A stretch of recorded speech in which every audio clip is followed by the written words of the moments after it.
Hi everybody, and welcome back to the Hard Reset Info channel. Today I'm going to tell you how to charge your speaker.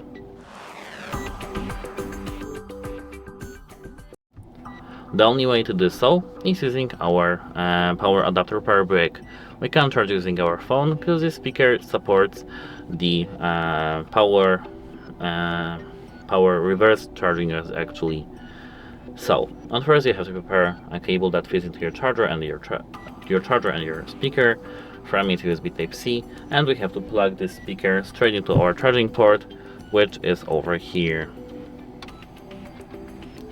And now our speaker should be charging, and it is. In the moment it is. That's it, how it helps you, and goodbye.